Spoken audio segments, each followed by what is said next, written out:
보시고, 자, 창세기부터 시작된 거예요. 그죠? 뭐가요? 하나님 나라가 시작됐어요. 두 가지라겠죠? 누가 왕이냐? 진짜 하나님이 왕이다. 이 두 가지 관점으로 역사의 줄기가 흘러왔다, 그 말이에요. 통전적으로 보는 거죠. 이게 하나님 나라 왕. 자, 예수님을 신약을 통해서 예수님의 행적, 사도들의 행적, 이걸 우리가 역사 공부하는 중이에요. 그래서 지난 우리가 공부할 때 2가에서 6가까지 뭐였어요? 통합하는 거 배웠어요. 첫째가 뭐예요? 사복음서를 통합해서 예수 그는 누구인가? 이거 주제로 예수님이 왕 되심을 공부했어요. 2가에서 6가까지. 그 다음에 7가에서 11가까지 해주세요. 자, 7가에서 11가까지, 2가에서 6가까지는 사복음서 통합했지만 7가에서 11가까지는 뭐예요? 예수님의 제자들을 통해서 예루살렘 교회가 개척되고, 그 다음에 누구예요? 죽었죠, 누구? 스데반이 죽었잖아요. 그리고 천파만파 흘려지면서 안디옥 교회가 설립된 거예요. 그죠? 그 이후로 사도 바울이 어떻게 해요? 1차 선교회, 그렇죠? 2차 선교회, 여기 나오죠? 화면이. 그래서 1차 선교회, 2차 선교회, 이렇게 복음이 확산된 것이죠. 그래서 이것을 우리가 알고 있어야 돼요. 그래서 1차 넘어갔어. 자, 1차 선교회는 갈라디아 교회 개척이죠. 1차. 그 다음에 2차로는 유럽, 또 빌립보, 또 하나가 있죠. 데살로니가, 고린도 교회 개척, 이렇게 이루어진 거예요. 그리고 데살로니가 전서, 후서가 발생되고, 그 다음에 3차 때는 어떻게 됐어요? 3차 때는 에베소 교회가 개척되고, 고린도, 전서, 후서, 로마서. 누가 이렇게 좀 화면에 누가 아이가 있는데 누가 장난을 하네. 잠깐만 중지하고, 이걸 여러분들은 지울 수가 없기 때문에, 아이 있는 집 이게 좀 안 만졌으면 좋겠는데 누가 이렇게 지금 지우고 할게요. 잠깐만 누가 만지는 애들이. 자, 다시 시작할게요. 자, 1차는 갈라디아, 2차는 빌립보, 데살로니가, 고린도 교회, 그리고 데살로니가 전후서, 갈라디아 서신서가 발생됐다. 3차는 에베소 교회가 이제 개척되고, 고린도전서, 고린도 후서, 로마서, 서신서가 발생됐다. 1, 2, 3차. 그리고 이제 목회 서신 뭐죠? 에피골몬이죠. 에베소서, 빌립보서, 골로새서. 목회 서신 발생된 거죠. 자, 오늘의 글은 그 서신서들이 그 바울을 통해서 13권이잖아요. 이제 그게 다 정리되는 것들을 우리가 이제 나눈 거예요. 그래서 오늘 이 내용이 보면은 지난 시간에 보면 1차, 2차 이렇게 선교 여행을 했잖아요. 그래서 1차 선교 여행 때 생긴 교회가 출발해서 1차 선교 여행이 이렇게 지나가요. 여러분 계속 봤잖아요. 이게 1차 선교 여행이에요. 이렇게 이곳에서 빼가는 거죠. 다시 돌아서 이렇게 돌아서 꼭 수리 안 되고. 그래서 1차가 갈라디아 교회고. 자, 2차 선교의 그림 볼까요? 2차 선교 여행도 여기서 출발을 해서 또 복음 1차 선교 현대에 갔다가 다시 쭉 멀리 가죠. 이제 그래서 빌립보 빨간 교회 있죠. 이것은 교회가 이때 세운 거예요. 갈라디아는 1차 때 세운 거고.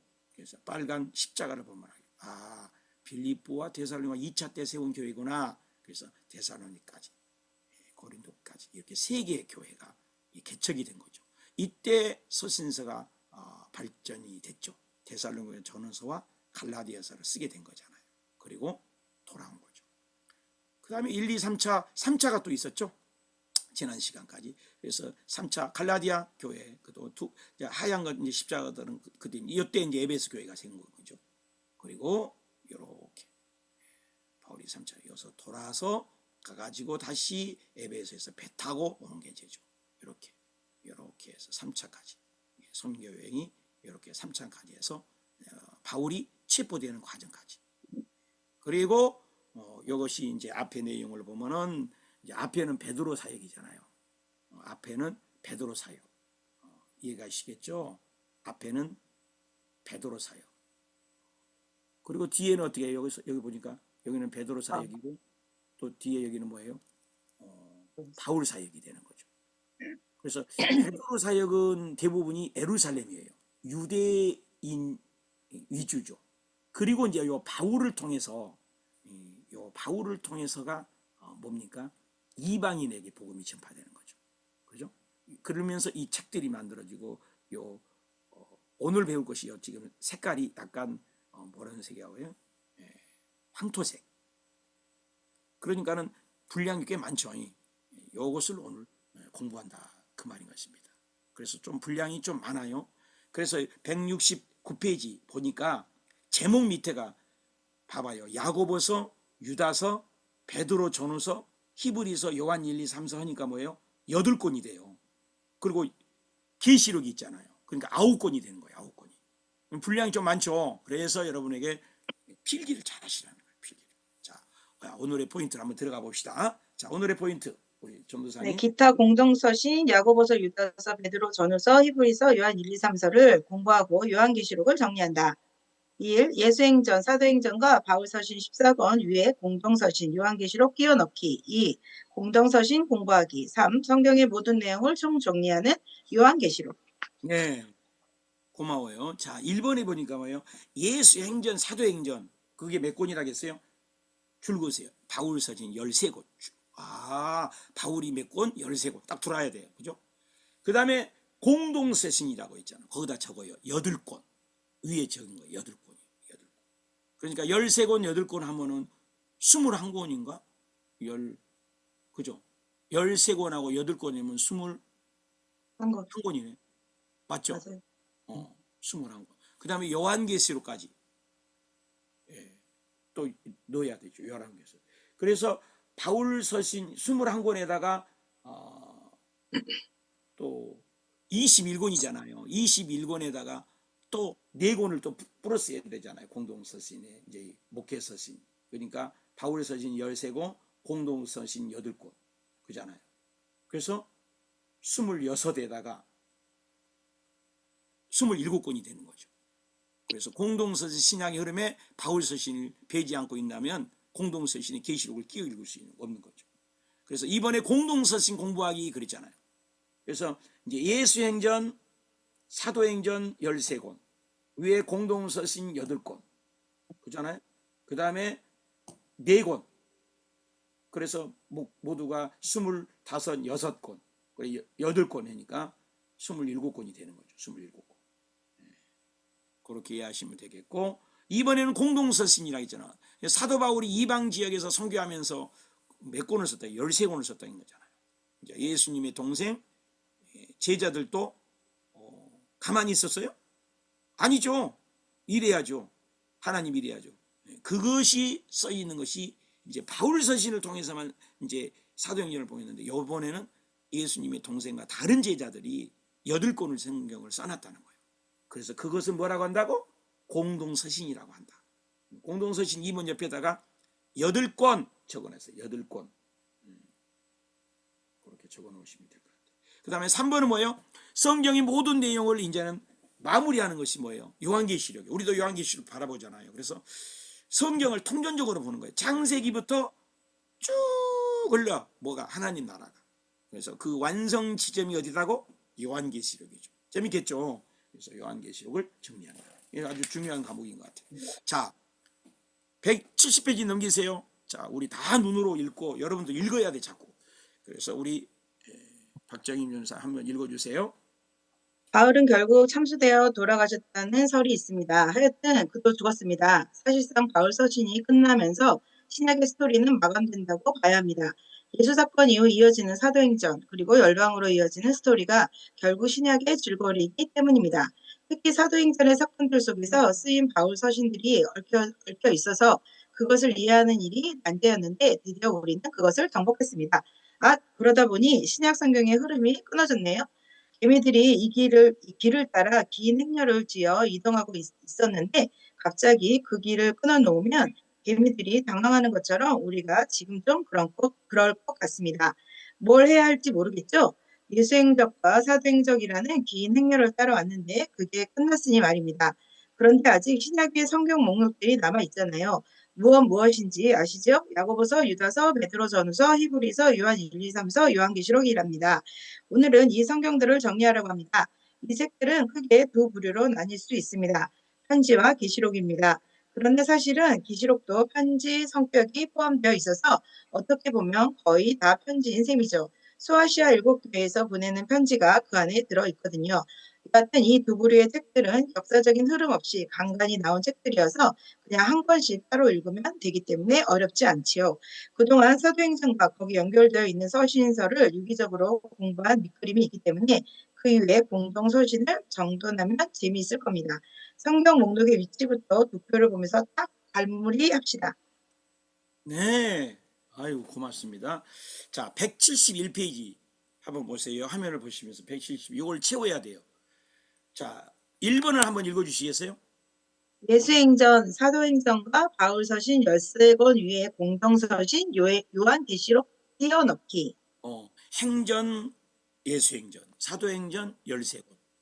이 신약 전체를 한눈에 이걸 바라볼 수 있는 거예요. 그래서 여기 왼쪽에 복이 있잖아요. 요거 이제 역사서를 얘기하는 거죠. 역사. 그래서 먼저 신약에 난제가 두 가지가 있다는 거 기억나시죠? 난제가 두 가지가 뭐예요? 요한, 마태, 사복음서를 하나로 통합하는 문제. 그죠? 또 두 번째 난제가 뭐야 있어? 사도행전을 통해서 서신서를 연결하는 거. 이런 과정이에요.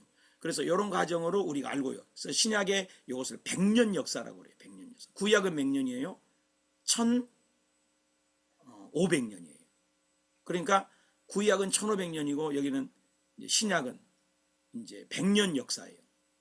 그래서 예수님의 이 사생애부터 여기까지가 사복음서잖아요. 사복음서를 통해서 우리가 예수 그는 누구인가를 추적했잖아요. 그리고 이제 베드로 사역과 바울 사역으로 이렇게 섞여 있는 부분이 사도행전이라는 거죠.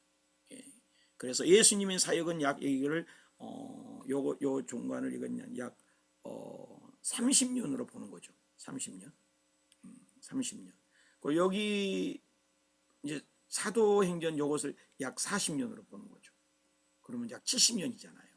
그리고 이제 사도 요한이 또 30년이에요. 그러니까는 100년이죠.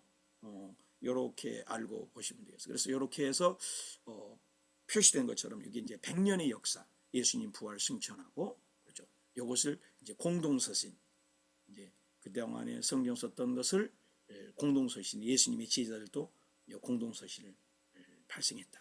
이 그림은 이제 에스 전사님이 사진 찍어서 올려줄 거예요. 그래서 이렇게 성경들이 기록됐다. 그래서 밑에 노란색, 이걸 여기다 기록을 하시면 돼요. 거기다가 기록을 하도록 하고 오늘 다 기록할 수가 없죠. 그래서 사진 찍어서 올리도록 그렇게 할게요. 그래서 예수님의 동생들도 이제 여기 이제 요거는 우리가 배웠던 거고 또 이건 바울을 통해서 13권이고 그렇죠. 요 8권을 오늘 배운 거죠. 오늘 배울 것은 요 8권, 9권이죠. 요한계시록까지 요걸 배운다. 이렇게 아시면 될 것 같아요. 그래서 전기 후기. 자, 그렇다면 밑에 172번을 읽어주시겠어요? 공동서신 공부하기. 1. 야고보서, 유다서, 베드로전후서, 히브리서, 요한 1, 2, 3서 편지들을 보는 관점. 보는 관점. 여러분 이 보는 관점이 좀 알아야 돼요. 어떻게 알아야 되냐? 이 바울 잘 안 써지네. 바울과 공동서신 다른 거죠. 어떻게 다르냐? 여기는 수신자가 성경 이름이에요. 수신자가 성경 이름이다. 여기는 발신자 이름이에요. 발신자. 예를 들어서 베드로, 야고보 이렇게 나가는 거예요. 베드로, 야고보 이름이 나가요. 여기는 성경 이름이에요. 갈라디아, 빌립보 다르죠. 그리고 여기는 바울은 이방인 중심이에요. 이방인. 또 공동서신은 거의가 다 유대인 중심이에요. 굉장히 이게 중요해요. 그러니까 이 이방인 중심은 뭐예요? 복음 중심이죠. 복음 중심이죠. 예수 그리스도의 중심이죠. 바울은 거의가 이 구원에 대한 믿음에 대한. 그런데 이 유대인들은 믿는 사람들이잖아요. 그러니까 여기는 뭘 얘기하겠어? 삶을 얘기해요. 생활, 삶을. 그래서 예수 믿고 변화된 삶, 실천적인 삶을 얘기한다는 거예요. 이해가 가시죠? 이렇게 다르다는 거예요. 그래서 자, 방가로 1번 야고보, 또 유다서, 베드로, 전후서, 요한 1, 2, 3서, 히브리서. 공동서신은 예수 믿는 유대인들이 보내는 편지잖아요. 유대인들에게 보내는 편지잖아요. 그래서 여기서 우리가 첫 번째 생각, 바울이 선교하는 동안에 예루살렘에서 그 리더들이 뭐 했냐? 가만히 안 있죠. 그들도 활동을 했다는 거죠. 그래서 그들도 복음 전하기 위해서 이방 중심으로 활동을 했다는 거예요. 여기 보니까 이제 바울이 이렇게 복음을 전할 때 여기에서도 이 지금 여기 성경이 써졌잖아요. 이때 여기에서도 밑에서도 일하고 있잖아요. 이거 성경에는 기록이 없었단 말이에요. 따로 지금 우리가 공부한다는 거예요. 이렇게 묶어놓고 이렇게 생각합니다. 그들의 활동을 추적해서 가자 그 말이에요. 그러니까 자, 여기 한번 보면은 지도를 봐봐요. 이 스데반 이제 파장 이후에 빌립보, 사마리아, 이 빌립보 이 사마리아 지역에 이게 전도를 하는 거죠. 베드로와 요한도 이 지역을 갔다는 거죠. 사마리아 전도를. 루따, 또 욥바, 가이사라 이런 지역에 복음을 전했다. 그런 어간에 바울은 다메섹으로 가게 되고 이렇게 복음이 계속해서 복음이 확산됐다. 이렇게 알 수 있다는 거죠. 자, 그들의 그 뒤에 넘어가 보면 넘겨보세요. 170회. 그들의 활동을 추적할 수 있다. 베드로 리더십이 계속 활동을 했다는 거예요. 그들의 리더십이 계속 추적할 수 있는 거죠. 그래서 베드로, 요한, 야고보 그들이 베드로는 뭐 했어요? 베드로가 편지 쓸 때 뭐라고? 본도, 갈라디아, 갑바도기아, 비두니아 이런 얘기를 해요. 그러면서 거기다 뭔 얘기하면 흩어져 있는 유대인 이런 말을 해요. 야고보는 뭐예요? 예수님의 친동생이잖아요. 1차 선교 여행에 예루살렘 총회 때 보니까 두각으로 드러나잖아요. 야고보가. 그러니까 그들도 나름대로의 복음을 계속 전했다. 그 다음에 사도 요한도 요한 1, 2, 3서 이런 예수님의 동생들이잖아요. 그래서 결국 예수님의 유언을 이뤄낸 제자들. 하이폰 세 번째입니다. 172페이지. 그들도 계속 영향력 있게 활동을 했다는 거예요. 예수님의 유언이었던 소원이 뭐였어요? 너희가 성령이 임하면 예루살렘, 온 유대야, 사마리아 어디요? 땅끝까지 이렇게 내 증인이 되리라는 것을 이루었다 그 말이에요. 그래서 복음이 계속 확산되었다. 그들에게도 복음이 확산되었다. 이렇게 이해하시면 될 것 같습니다. 그래서 이제 여기 본 것처럼 바울은 여기서 복음을 전했지만 이 제자들도 그 예수님의 동생들도 유다서, 베드로, 전후서도 이렇게 나름대로 복음을 전하고 성경을 남겼다. 그래서 베드로, 요한, 야고보, 유다. 그래서 한쪽에서는 바울이 복음을 전했다면 이 한쪽에서는 이런 그 공동서신 저자들, 예수님의 동생들, 베드로들도 이 복음을 전하고 서신서를 남겨댔다. 요한도 했죠. 요한 1, 2, 3서. 근데 요한은 참 특징이 마태, 마가, 요한복음에서 요한복음을 딱 꼬매잖아요. 그물 꿰는 것처럼. 그리고 서신서들도 전부 다 꼬매는 게 요한 1, 2, 3서가 꼬매잖아요. 그리고 성경 전체도 꼬매죠. 뭐죠? 요한계시록으로 꼬매죠. 요한이는 그물 깁는 것처럼 이렇게 마무리를 자르는 것 같아요. 그러니까 그 직업도 쓰는 걸 볼 수가 있어요. 그래서 자 172페이지 방가로 2번 읽어주시겠어요? 공동서신 각권 공모하기.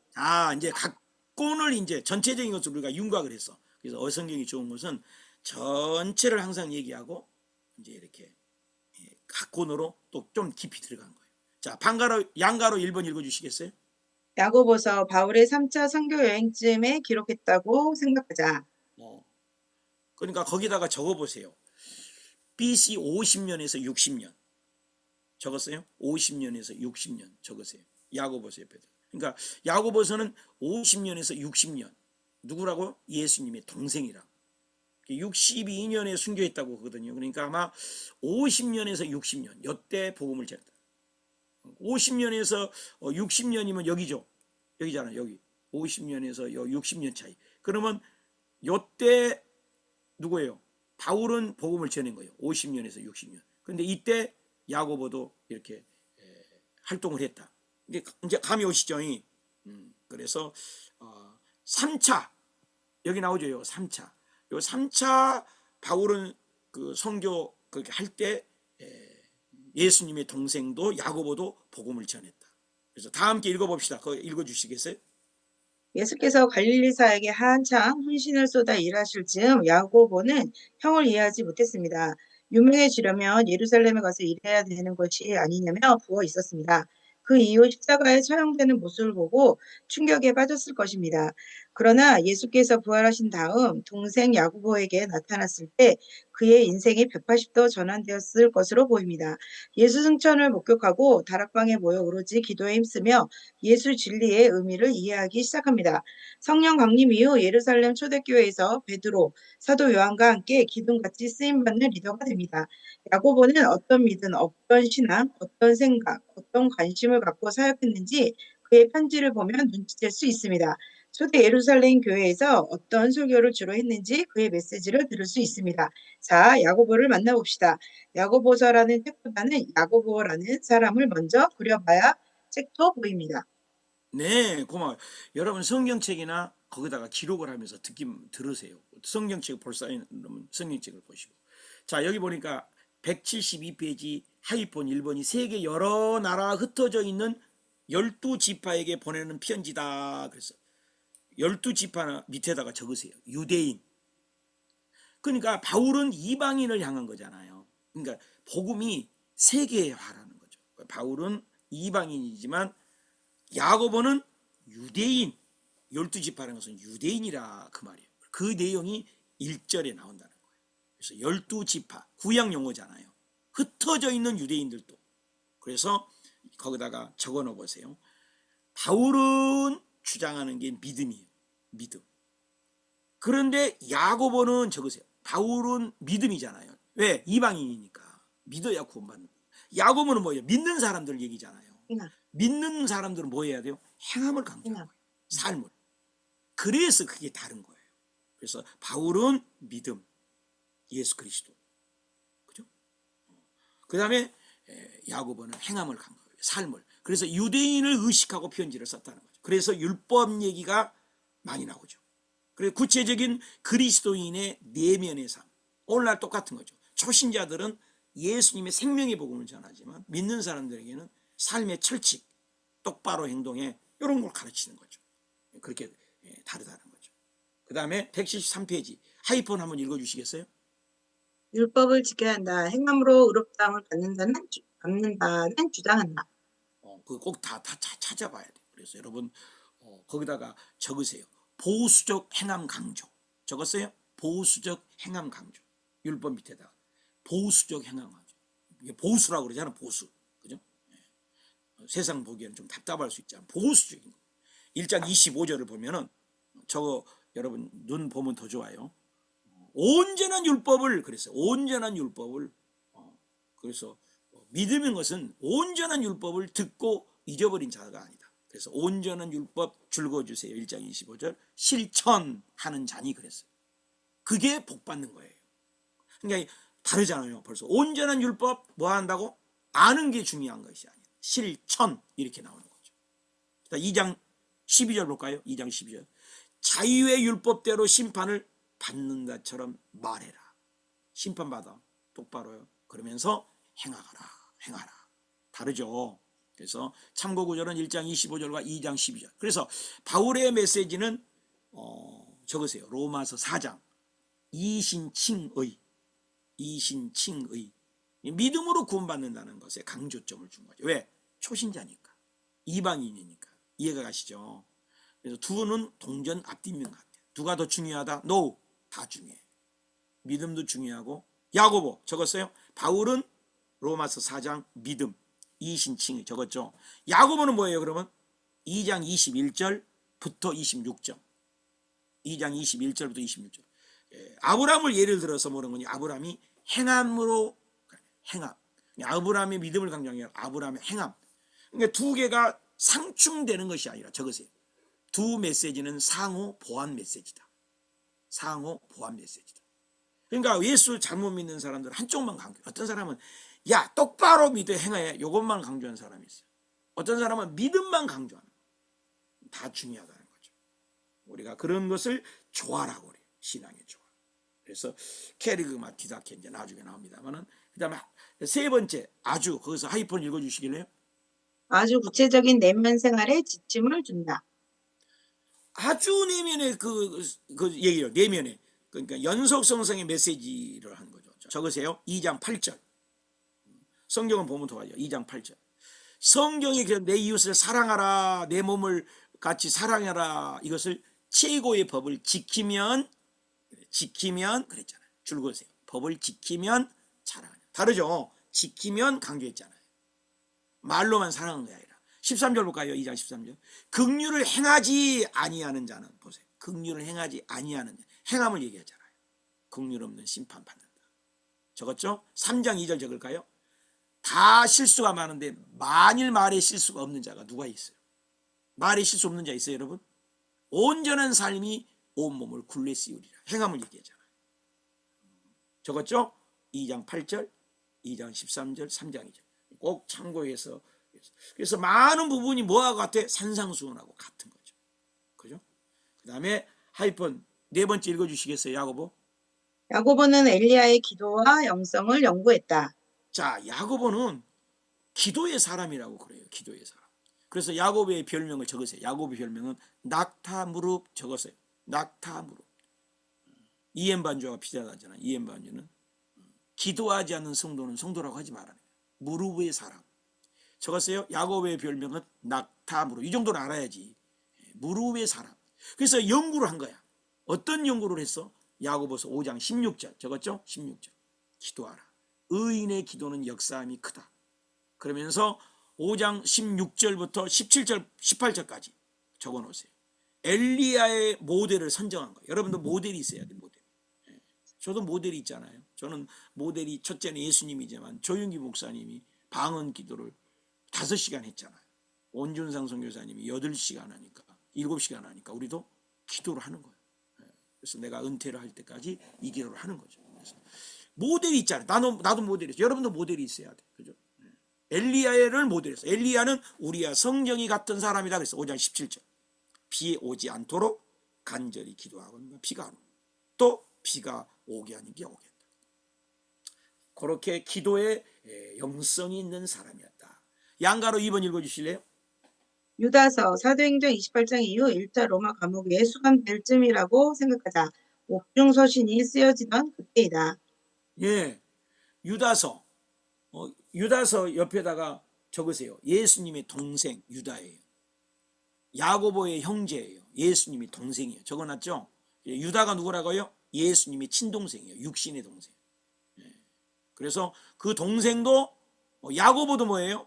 야고보하고 그러면 유다는 뭐예요? 형제가 아니지. 형제.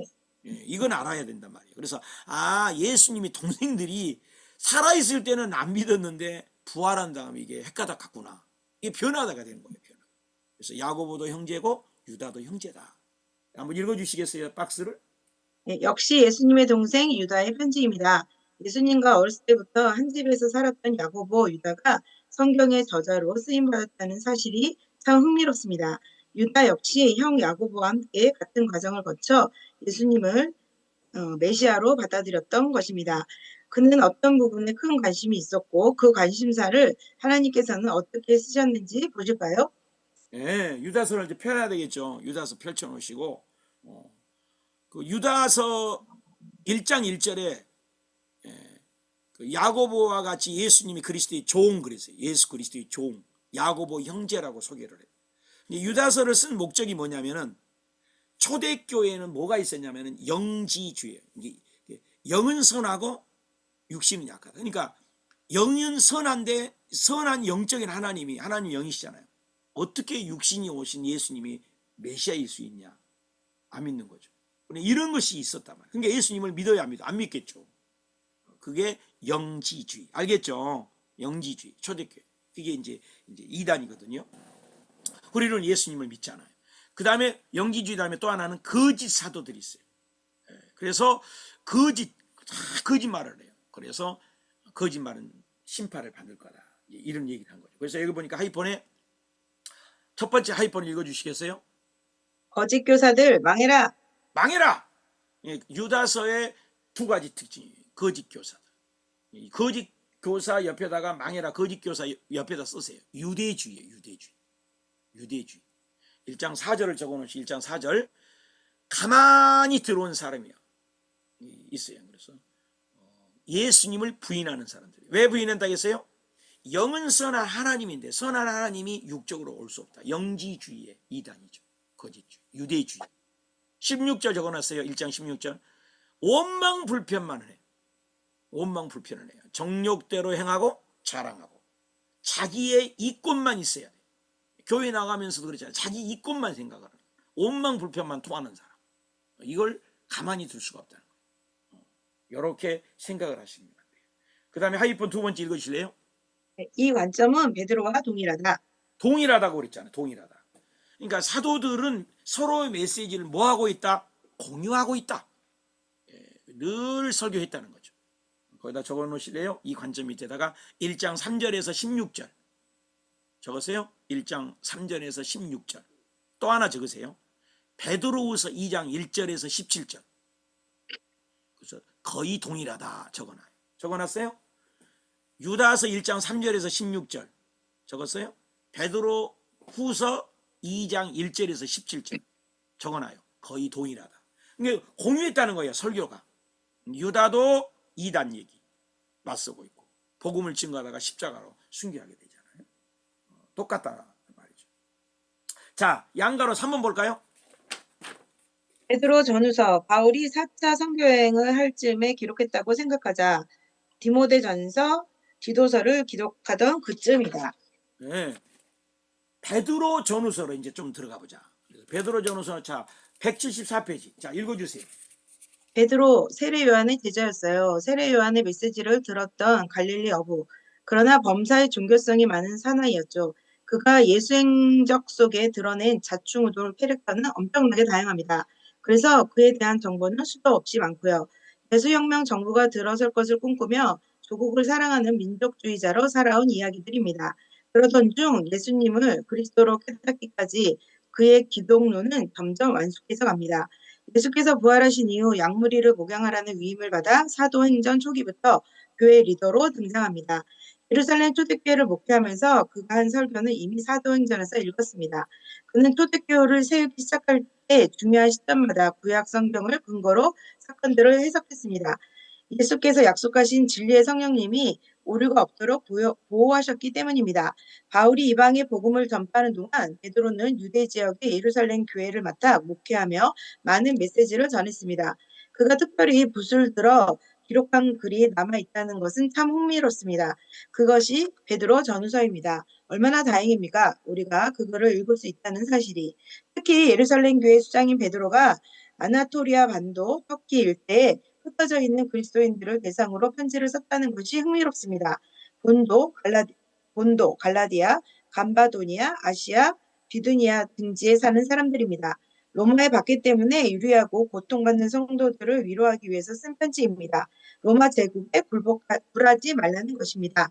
어쨌든 땅끝까지 이르러 내 증인이 되라 하신 예수님의 유언 명령을 받들어 끝까지 수고하는 베드로의 편지가 그의 인생 전체 필름과 함께 오버랩되면 좋겠습니다. 베드로가 주로 많이 한 설교 내용이 이런 것들이었구나 하면 반가울 거예요. 네, 고마워요. 자, 175페이지. 자, 베드로 전서 그랬어요. 베드로는 세례 요한의 제자였잖아요. 또 예수님의 세례 받을 때부터 함께 했던 제자잖아요. 굉장히 경륜이 있죠. 그런 그가 어떻게 했어요? 성령 받고 예루살렘 교회 뭐가 됐어요? 수장됐잖아요. 환란 중에도 예수님을 증거하고 이방인까지 활동을 해요. 이때 로마 네로 황제의 막 박해가 시작됐었어요. 그 박해로 떨고 있는 그리스도인들에게 베드로가 하고 싶은 얘기가 뭐예요? 위로하죠. 그래서 베드로전서는 위로의 편지가 되는 거예요. 자, 하이폰 읽어주시겠어요? 예수의 죽으심과 부활하심을 믿음으로 영혼 구원을 받으라. 그렇죠. 거기서 보니까 캐리그마라고 나와 있잖아요. 거기 옆에다가 적어놨어요. 캐리그마 옆에다가 본질, 실체 이렇게 적어놨어요. 본질, 실체. 그래서 베드로전서 1장 1절에 보면 본도, 갈라디아, 갑바도기아, 아시아, 비두니아 흩어져진 나그네 그랬어요. 그러니까 사도 베드로는 뭐 했다는 거예요? 자기 유대인들을 향해서 흩어진 유대인들을 향해서 편지를 썼다 그 말이죠. 1장 2절에 보니까 하나님 아버지의 미리 아심을 따라 그랬어요. 미리 아심을 따라. 그러니까 유대인들이 다 수신자가 됐다는 거죠. 그리고 3절부터는 그것이 바로 실체를 다루고 있어요. 복음이요. 그게 캐리그마라고 얘기한다는 거예요. 3절을 볼까요? 예수 그리스도에 찬송하고 예수 그리스도를 죽은 자 가운데 부활하신, 복음이 뭐라고 그랬다 했어요? 거기에 산 소망을 가진 거예요. 예수님이 죽으심과 부활. 이게 복음이에요. 여러분, 예수님이 복음이 뭐예요? 그러면 예수라는 사람도 있고 막 여러 가지. 복음은 뭐냐? 예수 그리스도의 죽으심과 부활을 믿는 거예요. 이게 본질이에요, 본질. 비본질을 가지고 우리 신앙생활에 그러면 안 돼요. 화두가. 그래서 예수님의 죽으심과 부활, 이게 뭐라고요? 복음이에요, 복음. 복음을 정확히 알아야 돼. 여러분 이제 알아야 돼. 캐리그마, 본질이야, 실체. 그게 뭐예요? 예수님이 나를 위하여 죽고 나를 위하여 부활하셨다, 이거죠. 부활은 지금 핍박 중에 고난받는 성도들에게 이길 수 있는 뭐가 돼요? 원동력이죠. 힘이 되는 거죠. 왜? 베드로는 예수님이 죽음과 부활을 봤잖아요. 그러니까 거기에 뭐라 있어요? 1장 3절에 산소망. 그래서 믿음의 목표가 뭐냐고 1장 9절 봐요. 읽을 수 있을까? 우리 박정임 전사님. 네, 믿음의 결국 곧 영혼의 구원을 받음이라. 거기다 줄거 놔야 되겠죠. 그러니까 이 본질을 잃어버리면 안 돼. 우리 교회 생활하고 봉사가 전부 아니에요, 여러분. 성가대가 전부 아니라고요. 응? 설교가 전부 아니에요. 진짜 본질은 뭐예요? 영혼 구원이잖아요, 영혼 구원. 여러분 열심히 설교 들었는데 봉사했는데 구원 못 받으면 뭐예요? 이게 캐리그마예요. 본질이라는 거예요. 절대 그 줄을 그어놔야죠. 자, 1장 10절 봐봐요. 이 구원은 구약부터 어떻게 해요? 성경에 왜 구약부터라고 그래요? 유대인들이니까. 그래서 성경관을 분명히 갖고 있는 거죠. 그래서 복음의 실체, 본질에 대해서 얘기합니다. 그러므로 우리는 어떻게 살아요? 본질을 얘기했잖아요. 본질의 삶 속에 어떻게, 하우가 나오는 거죠. 그게 하이폰. 그러므로 읽어주실래요? 그러므로 거룩하게 살아라, 순종해라. 자, 동글베개 치세요. 거룩과 순종. 거룩과 순종. 이걸 디다케라고 그래요. 디다케. 디다케 줄 그으세요. 생활과 순종이에요. 생활과 순종. 거룩과 순종. 생활과 순종. 이게 중요해요. 그러니까 머리로 알고 있어. 지식만 늘어나면 안 되죠. 삶이 변화가 일어나야 되는 거죠. 그죠? 그래서 거기다가 생활 순종. 1장 22절 체크하세요. 22절. 뭐라 하냐면 진리를 순종함으로 그랬어요. 1장 22절 봐요. 진리를 순종함으로 그랬어요. 순종하면 결과가 뭐예요? 영혼을 깨끗하게 된다는 거예요. 진리에 순종하지 않으면 바꾸어 뭐예요? 영혼이 깨끗하지 않는다. 그 증거가 뭐라고? 형제를 사랑. 줄 그으세요. 형제를 사랑하라는 거예요. 사랑하라는 거예요. 자, 2장 1절 볼까요? 이제 실제가 나오는 거죠. 모든 악독은 버리라. 2장 1절 적었죠. 2장 11절 볼까요? 육체의 정욕도 제어해라. 굉장히 실제적이죠. 2장 11절. 그 다음에 3장 1절에서 7절 눈으로만 봐요. 아내라더라, 남편들아, 그죠? 자녀들아, 그죠? 실체적인 거죠. 관계를 얘기한다는 거죠. 3장 1절에서 7절 적었죠? 관계. 너는 나다. 우리 배웠죠? 너는 나다. 그러니까 바울의 논리와 동일하죠. 바울의 논리가 뭐예요? 부부, 국민, 주종과의 관계. 로마서 6장에 나와요. 적어놨죠? 로마서 6장. 로마서 6장 보면 바울도 똑같아요. 부부간의 관계, 국민의 관계, 주종간의 관계. 복음을 설명하고 있죠. 그래서 로마서 1장부터 5장까지 얘기하고 6장부터 뭐예요? 실천적인 것을 강조한 거예요. 똑같아. 바울도 처음에는 논리를 얘기하지만 나중에는 실천을 얘기한 거예요. 바울 서신가 거의가 그래요. 그런데 베드로도 그런 거죠.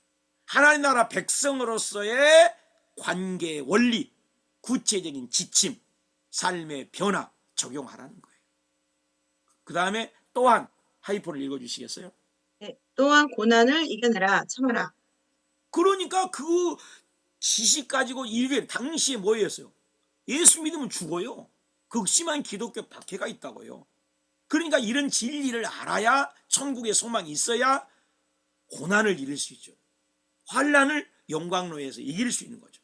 그리스도인의 삶의 현장에서 어떻게 하우에 믿음을 지켜야 할지를 가르치는 거죠. 그게 3장 9절이에요. 어떻게 그러면 실천을 하냐? 악을 악으로, 욕을 욕으로 갚지 말라는 거예요. 줄거세요. 도리어 복을 빌라 그랬어. 3장 9절.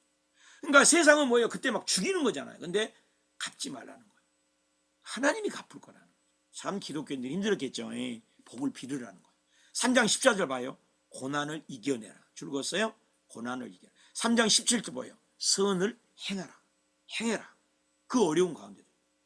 적었죠. 4장 1절 볼까요? 그리스도께서 이미 어떻게 했어요? 육체의 고난을 받았기 때문에 너도 예수님을 믿는다면 믿음의 갑옷 입어라. 4장 1절. 믿음의 갑옷 네가 입어라. 적었죠. 4장 12절 적어볼까요? 너희를 연단하고로 오는 불시험이 있어. 죽이려고. 4장 12절. 이상한 일 당한 것 같이 이상히 여기지 말아라. 대단하죠. 예수 믿는 퀄리티가. 이거 참 어려운 부분이죠. 자, 하이폰 그럼에도 읽어주실래요? 그럼에도 불구하고 리더십은 양떼를 목양하라. 그게 5장이에요. 자, 5장 1절부터 봐봐요. 1절부터 장로들에게 뭐예요? 억지로 하지 말는 거예요. 차원하는 마음으로 가져라. 차원하는 마음.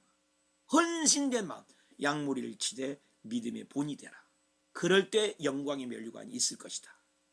부활 이후에 갈릴리 호수 찾아와서 예수님이 유언하시잖아요.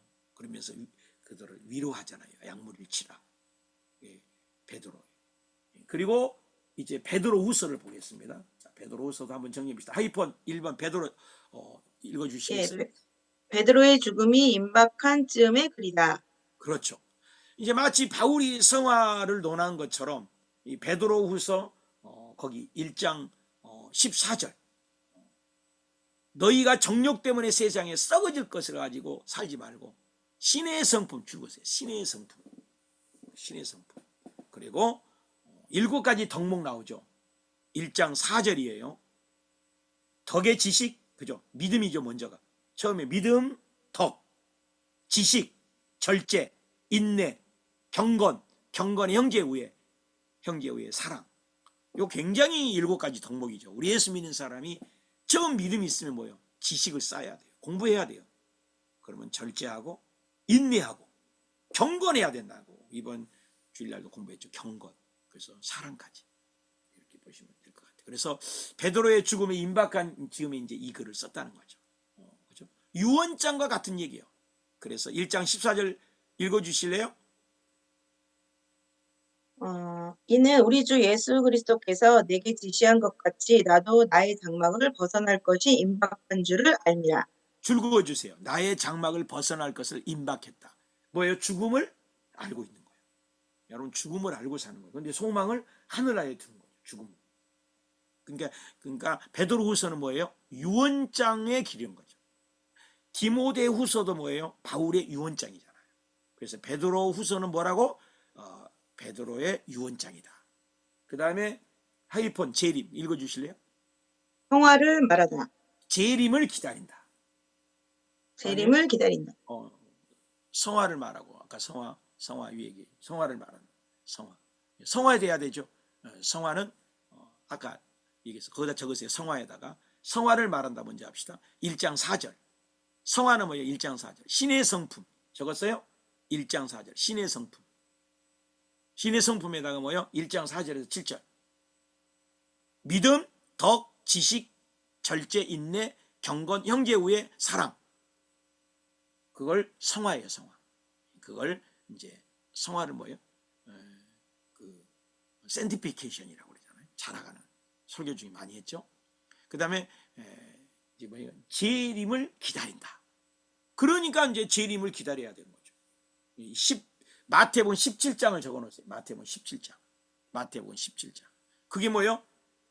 변형이 됐잖아요. 감람산에서 예수님이. 그때 누가 있었어요? 베드로가 있어요. 그래서 엘리야 모세가 있으니까 여기가 좋습니다. 그럴 때 뭐래요? 실제를 체험했잖아요. 베드로가.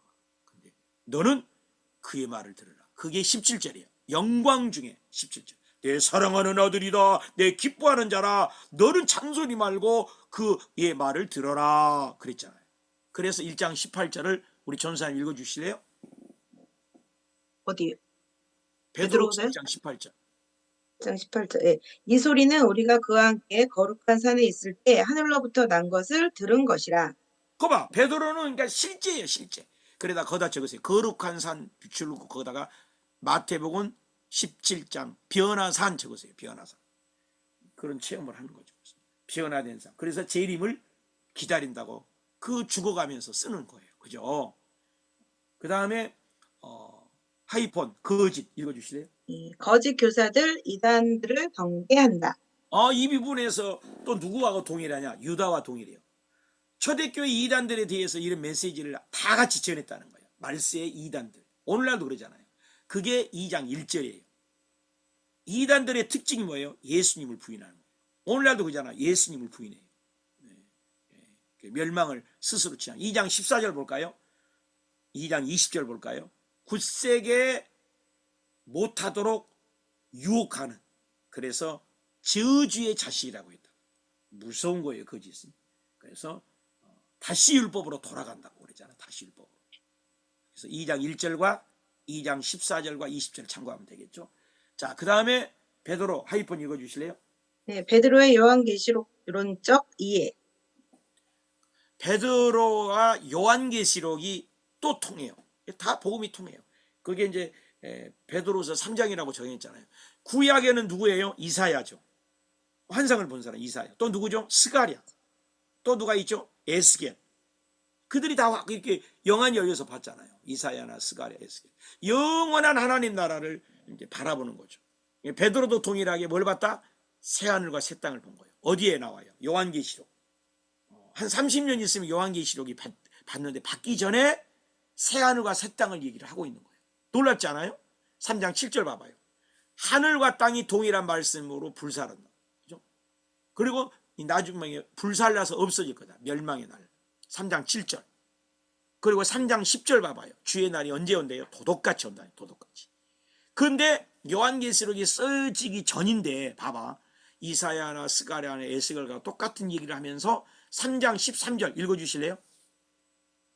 우리는 그의 약속대로 의가 있는 곳인 새하늘과 새 땅을 바라보도다. 줄 그으세요. 새 하늘과 새 땅. 이게 어디에 나와요? 요한계시록에 나오잖아요. 예수님의 재림을 기다리는 그 종말론적인 신앙은 뭐예요? 새 하늘과 새 땅을 바라보는. 뭘 바라봐요? 예수님의 재림을 기다리는 거예요. 근데 지금 이때 이후에 30년 후에 뭐가 써져? 요한계시록. 써지기 전에 이 말을 하고 있다는 거예요.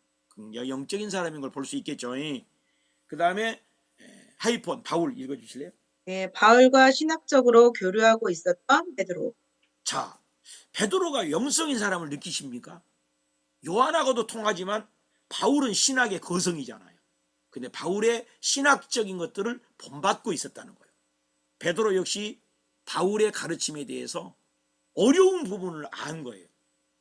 그래서 베드로후서 3장 15절 중요한 단서가 있어요. 우리가 사랑하는 형제 바울 얘기하는 거예요. 아니 베드로후서 쓰는데 왜 바울 얘기를 해? 바울 그 받은 지혜대로 너희에게 이같이 썼고, 그러니까 바울의 얘기를 했다는 것은 베드로가 지금 바울의 편지들을 봤다는 거예요? 안 봤다는 거예요? 봤다는 거예요. 이게 정보죠. 베드로가 바울 얘기를 하고 있어요. 그러니까 바울의 신학적 교류가 있었다는 거죠. 영향력을 주고 받았다는 거예요. 16절 볼까요? 그 모든 편지에도 이런 일에 관하여 알기 좀 어려운 것이 있다. 무식한 자들, 굳세지 못한 자들, 다른 성경과 같이 그것도 억지로 풀면 안 돼. 스스로 멸망하는 거야. 3장 16절에 그렇게 얘기하고 있잖아요. 그래서 거기다 적으세요. 성경이 가는 데까지 가라. 이게 굉장히 중요해요. 성경 없는 얘기를 많이 해요. 오늘날 우리 믿음 생활하면서 내가 생각할 때 그러면 안 돼요. 성경에 가는 데까지. 그래서 베드로도 할 말이 많지만 경험이 많지만 억지로 풀지 말라는 거예요. 가는 데까지. 이 어성경이 좋은 게 성경 갖고만 하잖아. 이렇게 베드로도 끝까지 복음을 전하다가 64년 AD 64년 로마 밖에 십자가로 거꾸로 죽었다고 해요. 그래서 신학적 교류를 했었다. 자, 그 다음에 밑에 양가로 4번 크게 읽어주실래요? 네, 히브리서 AD 70년경. 이제 히브리서 그 옆에다가 적어 놓으실래요? 구약의 능통, 유대 계열, 구약의 능통, 유대 계열, 바울, 아볼로, 이게 저자들이에요. 누군지를 몰라. 구약의 능통이 있을 것이다. 유대 계열일 것이다. 바울일 것이다. 아볼로일 것이다. 루터가 주장하는 건데 몰라요. 결국에는 몰라요. 누군지. 그런 얘기는 있다. 그래서 히브리서는 13장까지 돼 있잖아요. 근데 신약 중에 유일하게 저자를 몰라. 구약의 정통인데. 그래서 예수님 승천 후 40년쯤 지나서 예수 믿게 된 성도들에게 유대인 대상으로 적으세요. 기독론을 쓰는 거죠. 예수님이 누군가를 자세히 설명한 거죠. 아주 구약의 율법 전서라고도 할 수 있죠. 대단한 책입니다. 아주 깊은 책이에요. 히브리서가. 구약 전체를 꿰뚫은 사람이에요. 자, 읽어보면서 눈 정확히 읽어야 돼요. 읽어보세요. 누가 썼는지 알 수 없는 논문 형식의 편지입니다. 형제 디모데가 감옥에 있다가 풀려나왔다는 것, 디모데가 오면 이 저자와 함께 히브리서 수신자를 만나러 갈 것이라는 것, 또 현재 로마에서 온 사람들이 히브리서 수신자에게 문안한다는 인사, 이런 기록이 있다는 것이 흥미롭습니다. 내용은 한마디로 이렇습니다. 예수님은 제물로 나타나신 그리스도라는 사실을 알아야 한다. 구약 전체 역사 속에서 행해왔던 모든 제사를 완성한 제물이다라는 사실입니다. 한마디로 바울의 논지와 동일합니다. 그래서 히브리서도 바울이 쓴 논문적 편지가 아니겠나 추측합니다. 그럼에도 불구하고 바울이 다른 편지에서 늘 하듯이 저자를 밝힌다든가 수치인의 이름을 쓴다든가 하지 않으니까 바울이 쓰지 않았을 거야. 그렇게 말하는 사람들도 많습니다. 여하튼 아주 격조 높은 문체로 논문처럼 기록된 것도 특이하고 그 내용 역시 예수 그리스도 사역의 본질적인 역할에 대해서 구약을 참고 자료로 쓰면서 논증하기 때문에 독특한 특입니다. 실제 역사 속에서 일어난 예수 사건 그 이후 시간이 지나면서 해석이 필요했던 것이죠. 사실은 바울도 로마서에서 예수 사건을 논문으로 정리했고 요한도 그 작업을 한 셈이고 여기 히브리서 저자도 구약의 제사 의미에 대해 깊이 알고 있는 학자로서 예수는 그리스도라는 질감 있게 주장하고 있습니다. 어쨌든 AD 80에서 90년경 성도들에게 어떻게 예수를 전했는지 보여주는 좋은 교재였음이 분명합니다. 늘 전해지던 말씀이 기록으로 남는 거니까요. 그 당시 성도들이 배웠던 예수 어떤 내용인지 봅시다. 네, 고맙습니다. 히브리서는 14장까지 내용도 5가지로 분류해서 읽어보는 거죠. 5가지. 하이폰이 5개가 돼 있어요. 그 첫째, 지금 우리가 요 화면을 보면 야고보서 봤고, 그죠? 유다서, 그죠? 베드로 전후서, 그죠? 이런 것들을 본 거죠. 그리고 이제 요 히브리서 지금 보는 거죠. 알고 이렇게 보십시다. 자, 하이폰 첫 번째 읽어주실래요? 예수님은 하나님의 보좌 우편에 앉은 자로 천사와 모세 위에 뛰어난 하나님의 아들 그리스도다. 여러분 잘 봐봐요. 이 예수님이 누구냐? 아브람, 유대하잖아요. 근데 아브람보다도 유대. 다윗, 이스라엘 백성들은 다윗은 뿅 가요. 다윗보다 유대. 뿅 가는 거잖아요. 자기들은 지금 보이는 아브람이 대단한데 아브람보다도 다윗보다도 모세 뿅 가잖아요. 근데 아브람, 다윗, 모세, 여호수아, 천사 다 숭배했거든. 대단히 믿었거든. 근데 그보다 더 우월하시고 아브람, 다윗, 모세, 여호수아 그 천사보다도 우월하고 천사 숭배가 있었거든요. 전능성, 명쾌, 통쾌, 완벽한 증인이죠. 예수님의 공생의 기간 동안 마지막 일주일 중 화요일에 신학자들 앞에서 예수님이 어때요? 명쾌통쾌하게 이기셨잖아요. 그죠? 그걸 시편 110편 적어놨어요. 110편을 이용해 갖고 다윗이 그리스도를 예수님을 주라고 칭했지 않냐. 천사, 너희들 천사보다 높으신 분이야. 모세보다 더 정해. 이것이 예수님의 전능성이에요. 여기다 기록했어요. 1장 2절을 보니까 아들의 만유의 상속자, 그 아들로 말미암아 모든 세계가 줄것에 모든 세계가. 그래서 1장 2절에는 예수님은 창조주 하나님입니다. 1장 2절에 뭐라고 적으라고요? 창조주 하나님. 아들이 누군 줄 알아? 모세, 다윗, 웃기지 마라고. 천사 웃기지 마. 예수님은 창조주야. 만유의 상속자로 그로 말미암아. 그가 누구? 예수님이잖아. 그래서 1장 2절에다 뭐라고 적으라고? 예수님은 창조주 하나님이다. 이 3절 보세요. 3절은 뭐라고 적어요? 그 예수는 영광의 광채, 본체 영상, 능력의 말씀, 그 예수님이 만물을 붙들고 있어. 죄도 정결하게 해서. 그리고 높은 곳에 계신 지극히 높은 하나님 우편에 앉아 계시되. 그래서 3절에다는 예수 그는 누구인가 답이에요. 적었죠? 예수 그는 누구인가. 4절 볼까요? 이스라엘 백성들은 천사 만났다면 뿅 가거든요. 그런데 4절 봐요. 천사보다도 뭐라요? 줄것에 훨씬 뛰어나다 했잖아요. 훨씬 뛰어나. 그도 뭐예요? 또 더욱 아름다운 이름. 예수 이름이 얼마나 중요한 거 알겠죠? 그래서 당시에 천사 숭배 사상이 퍼져 있을 텐데 천사하고 잽도 안 돼. 그래서 1장 2절은 창조주 하나님, 1장 3절은 예수 그리스도의 위대성, 4절은 뭐요? 천사보다도 비교도 안 된 분. 그분이 누구라고? 5절 읽어주시래요. 5절. 하나님께서 어느 때 천사 중 누구에게 너는 내 아들이라 오늘 내가 너를 낳았다 하셨으며 또다시 나는 그에게 아버지가 되고 그는 내게 아들이 되리라 하셨느냐. 그래서 거기다 줄거했죠. 5절에다가 하나님의 아들, 하나님의 아들. 예수님이 하나님이다. 자, 말씀 하이폰 두 번째 읽어주실래요? 말씀이 나타날 때 완고하게 하지 말라. 그들은 안식에 들어가지 못한다. 네. 여러분, 창조의 끝이 뭐예요? 창조의 끝이 뭐예요? 창조. 첫째 날 빛, 궁창, 사람. 하늘, 땅, 바람 다 만들어서. 창조의 끝이 뭐예요? 6일 동안 사람까지 다 만들어서. 창조가 끝난 다음에 뭐예요? 안식이잖아요. 안식. 안식. 그래서 창조의 끝은 뭐라고? 안식이라는 안식. 거예요. 그래서 안식에다 줄거해야 되겠죠. 안식. 그래서 예수님 우리에게 안식을 준다는 거죠. 그래서 적어놓으실래요? 3장 1절. 대제사장 예수님을 깊이 생각하라. 예수님을 깊이 생각하라. 적었죠? 3장 5절 줄거세요. 모세보다 뛰어난 분. 3장 5절 나오죠. 3장 5절. 3장 7절 8절 봐봐요. 성령이 말씀하시기를 너는 마음을 완고하게 하지 말라. 그래서 마음이 열어져야 된다는 거죠. 적었죠? 적었죠? 3장 7, 8절. 그 다음에 4장 8, 9절 적었어요? 4장 8, 9절. 그 후에 다른 날을 말씀하셨느니라. 그는 안식할 때 줄거세요. 안식할 때 하나님의 백성에게 남아있도다. 여호수아가 안식을 준 것이 아니죠. 가나안 땅이 참 안식이 아니죠. 예수님이 참 안식이라 그 말이에요. 그래서 여러분 예수 믿으면 뭐가 와요? 평안이 와는 거예요.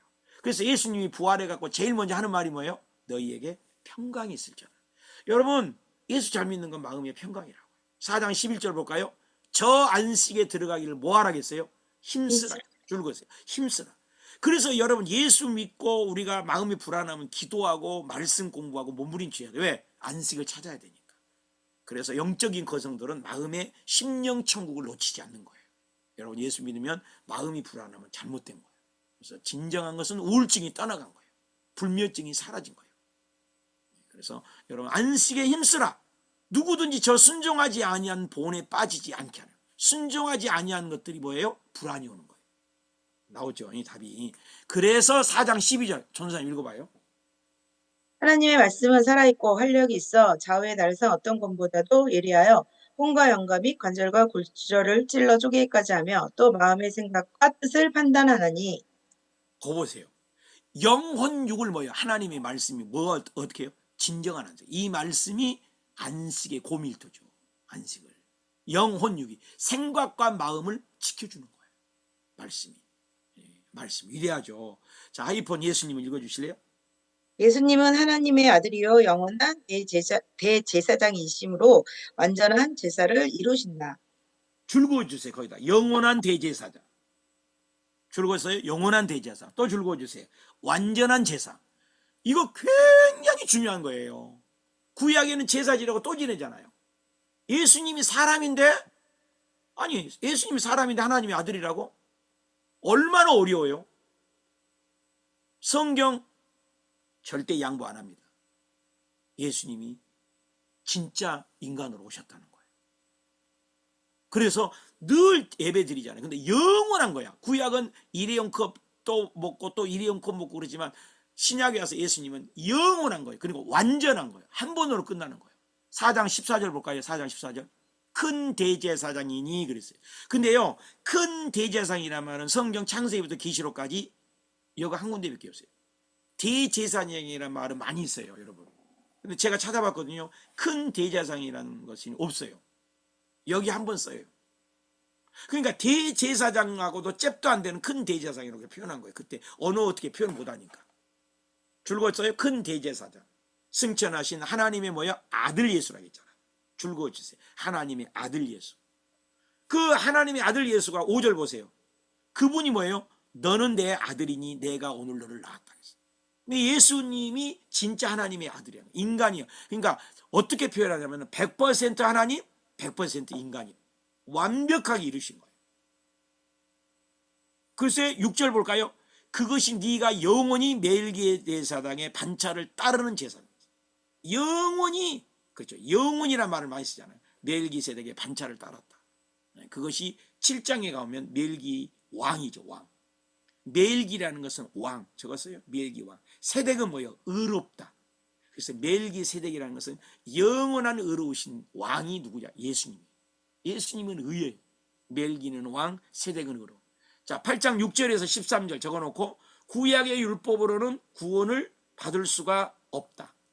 새 언약을 맺으러 오셨다는 내용이 8장 6절에서 13절이에요. 근데 구약으로 완벽한 구원이 아니잖아요. 죄 지면 또 짐승 잡아야 돼요. 신약에는 뭐요? 예수님만 붙잡으면 돼요. 예수님만 붙잡으면 과거의 죄, 현재의 죄, 미래의 죄. 우리 맨날 배우잖아요. 예수님이에요. 그래서 9장 15절 읽어주실래요? 9장 15절. 예. 이로 말미암아 그는 새 언약의 중보자시니 이는 첫 언약 때에 범한 죄에서 속량하려고 주사 부르심을 입은 자로 하여금 영원한 기업의 약속을 얻게 하려 하심이라. 줄거으세요. 영원한 기업 줄거었죠. 그 다음에 그 앞에 내용이 새 언약의 중보 줄거주세요. 아주 중요한 단어죠.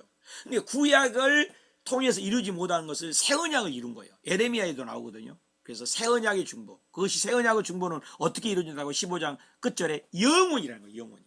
굉장히 중요한 단어죠. 이 영원이. 그래서 9장 20절 봐요. 줄거주세요. 예수님의 피로 언약을 맺었다는 거예요. 뭔 피로? 예수의 피로. 그래서 우리가 예배 드릴 때 예수 피를 안 부르면 내가 얘기를 하는 거예요. 예수 보혈을 반드시 한 번이라도 부르라. 그리고 회개할 때도 예수의 피가 들어가야 돼. 저녁에 우리가 잠깐 기도할 때도 내가 꼭 예수 피로 온 집을 덮어달라. 예수 피가 얼마나 중요한지 몰라요. 예수 피 아니면 우리는 아무것도 아니에요. 그것이 언약의 피라는 거예요. 어떻게? 완전한 대속 제물이에요. 22절 볼까요? 22절 읽어주시겠어요? 율법을 따라 거의 모든 물건이 피로써 정결하게 되나니 피 흘림이 없은즉 사함이 없느니라. 피 나오잖아요. 주의 보혈 능력, 주의 보혈, 예수 보혈 그렇게 한다고. 피 흘림이 없으면 사함이 없는 거예요. 구약에는 짜봐라 짐승의 피가 흐르고, 신약에 짜봐라 예수의 피가 흐르고, 성경을 짜봐야 피야. 피는 생명이잖아요. 그래서 구약의 피는 짐승의 피니까 일회용, 신약에는 예수의 피니까 영원한 피. 얼마나 감사하며 이거 역시 복음이에요. 19절 볼까요? 그의 피로 성소에 들어가 하나님께 나아갈 길이 되었다. 얼마나 중요한지 몰라요. 19절 10장 19절 10장 38절 볼까요? 의인은 믿음으로 사는 거예요. 그걸 믿는 거예요. 그것을 바울의 이신칭의와 같은 거예요. 예수님이야말로 영원한 대제사장을 논증하는 거예요. 이분이야말로 완전한 제사, 영원한 제사, 새 언약의 영원한 중보자는 예수다. 예수다. 구약을 짜봐라 오실 예수야. 신약을 얘기해봐라. 오셨던 예수, 다시 오실 예수, 그거죠. 자, 하이폰 4번 구약 증인 읽어주실래요? 네, 구약의 증인들은 이런 믿음을 가진 사람들이다. 그러면서 이제 11장에 가서 구약이 사람들이 누군 줄 아냐? 다 믿음이야. 그렇죠. 창출, 민수, 사삼, 왕을 얘기하는 거예요. 우리 배웠잖아요. 창출, 민수, 사삼, 왕. 나타나는 그 중에 나타난 창출, 민수, 사삼, 왕, 그 시절에 메시아를 기다리는 사람들을 얘기를 하는 거예요. 그래서 성경은 주도 면밀하게 한 줄기 고집을 얘기해요. 예수, 예수, 기독론, 사람이신 예수, 예수, 예수 그가 영원한 분이다. 생명의. 그래서 요한계시록 4장 보면 보호자에 앉으신 왕. 그래서 구약부터 흐르는 것은 예수님을 얘기하는 거예요. 그래서 구약의 모든 증인들도 예수님의 모형이에요. 사사도 예수의 모형이에요. 모세도 예수의 모형이에요. 모세의 지팡이도 예수 모형이에요. 홍해 가른 것도 세례받는 것도 예수의 세례받는 거예요. 성막도 예수예요. 번제단도 예수. 다 예수를 얘기하는 거예요. 그래서 히브리서 11장엔 믿음에 바라는 것들의 실상이에요. 보지 못한 것들의 믿음의 증인을 얘기하는 거죠. 그 얘기를 쭉 하는 거죠. 그러므로 하이폰 읽어주실래요? 그러므로 우리도 구약의 허다한 증인들에게 둘러싸여 있으니 죄를 벗어버리고 믿음의 주요 온전케 하신 예수를 바라보자. 결국 예수를 바라보자는 거예요. 그것을 예수 그리스도, 그것이 뭐예요? 적으세요. 캐리그마. 캐리그마를 뭐라 했어요? 아까 뭐라 했어요? 본질 배웠잖아요. 캐리그마가 뭐라고? 본질. 복음의 본질이 누구예요? 예수라. 이걸 깨닫는 거예요. 어떻게 살아야 할까? 예수님을 드러내고. 로마 통치 아래에서 그리스도인들이. 그래서 히브리서 12장 2절 줄거세요. 읽어주실게요. 히브리서 12장 2절. 믿음의 죄를 온전케 하게 하시는 이인 예수를 바라보자. 그는 그 자, 앞에 히브리서 있는 11장에는 믿음이 이제 온전케 하신 주 예수. 믿음은 바라는 것들이 실상에 누구를 바라보라고 12장 2절에는 온전케 하신 누구요? 예수잖아요. 예수. 온전케 하신 예수. 어디에? 그걸 믿으라는 거예요. 그걸 믿으라는 거예요. 그래서 여러분 교회에 와서요. 예수를 잘 믿는 거예요. 예수 얘기를 안 하는 거예요. 오늘날 극심한 고난 가운데 보좌 우편에 앉아 계신 극심한 고난 중에도 예수님을 생각하고 참자. 예수를 생각하고 거룩하자. 예수를 생각하고 새 예루살렘 거룩한 시온으로 나아가자. 예수를 바라보면서 심판주 요한계시록 4장 5장 새 언약의 중보 예수를 바라보자. 그러면서 히브리서 11장 33절에서 38절까지 믿음의 사람을 이름을 얘기하는 거예요. 어디서? 히브리서 11장 33절부터 35절. 믿음의 사람들은 이런 핍박 속에서 열거하면서 구약 전체의 믿음의 사람을 거기다 집어넣은 거예요. 누구 때문에? 예수님을 바라봤다는 거예요. 예수 그리스도가 증명한 이후 환난 중에도 그들은 예수님 바라보고 격려를 얻고 영원한 심판주 예수 그리스도의 왕권, 재판권을 쥐고 영원한 심판주 예수님을 바라보도록 했어요. 그래서 공동서신의 최종 방향은 모두 요한계시록을 향하고 있는 거예요. 그게 히브리서 12장 22절이에요. 12장 22절 읽어주실래요? 네. 그러나 너희가 이른 곳은 시온산과 살아계신 하나님의 도성인 하늘의 예루살렘과 천만 천사와. 네, 줄거세요. 그래서 쭉 읽으면서 너희가 이 시온산과 살아계신 하나님의 도성인 줄거세요. 하나님의 도성인 하늘의 예루살렘. 그러니까 여러분 우리 예수 믿는 건 뭐예요? 하늘을 바라본 거죠. 히브리서 기자는 구약에 대한 이해가 분명했죠. 그래서 구약 전체가 요한계시록을 향하고 있고, 그죠?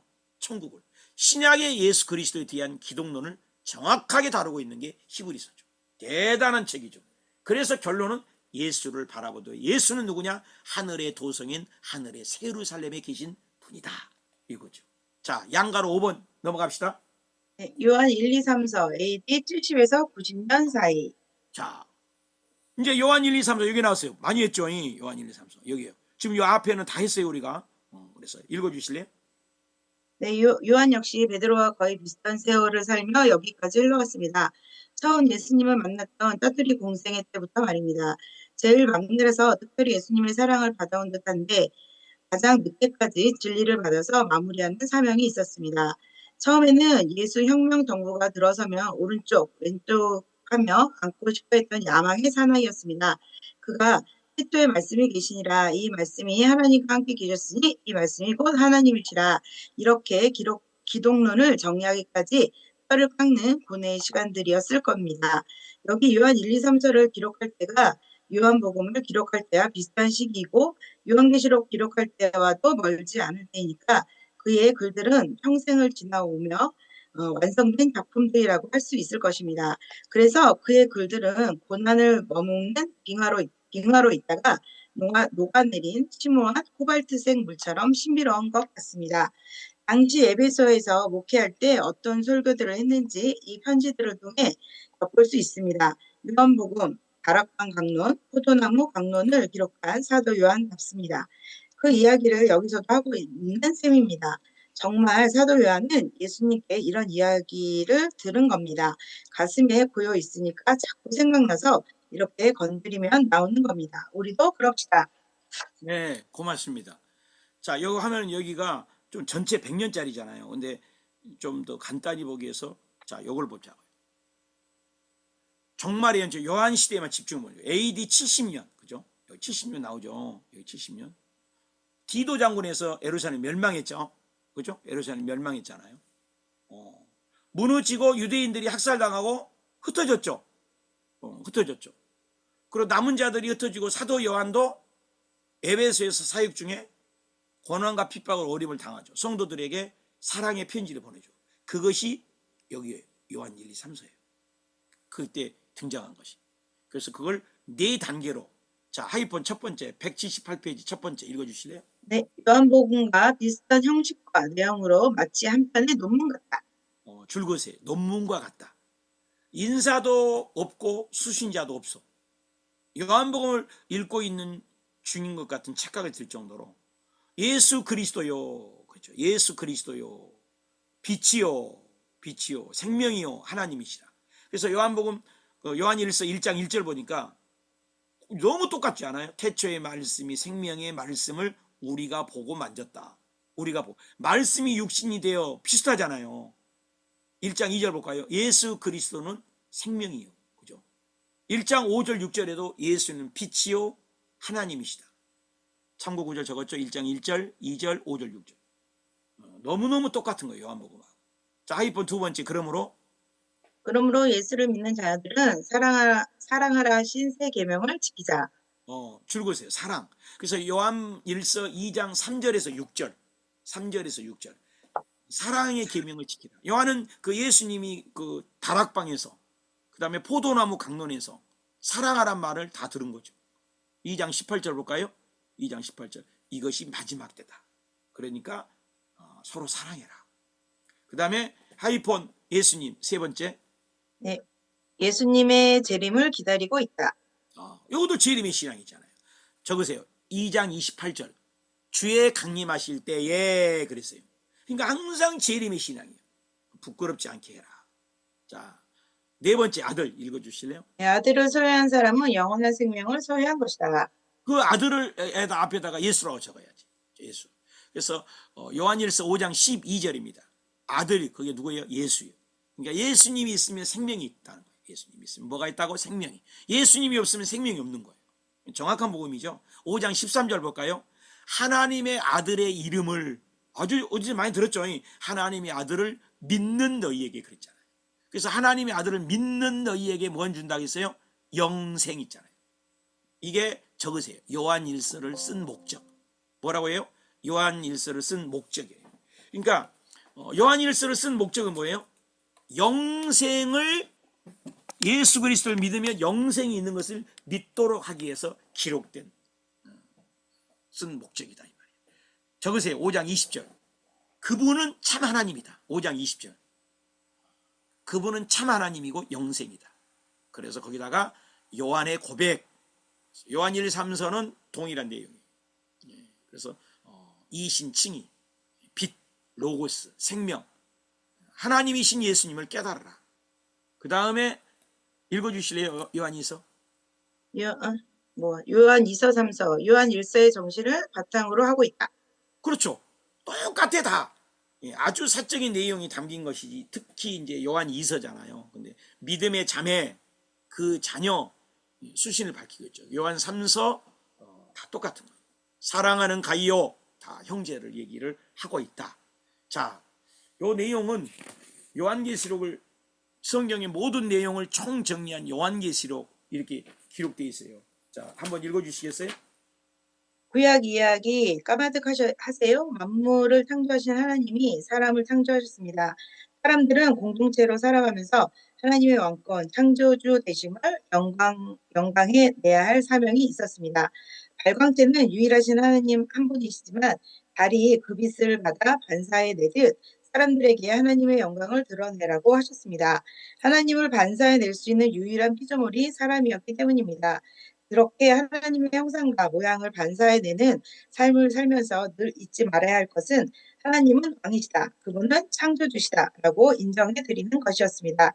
그것이 예의입니다. 그것이 진리를 따라 사는 삶입니다. 그런데 공동체가 발전해서 국가가 조직화되더니 힘 있는 자가 왕이 되기 시작합니다. 그는 하나님의 왕권을 인정하지 않습니다. 자기가 왕이라고 주장합니다. 이것이 역사입니다.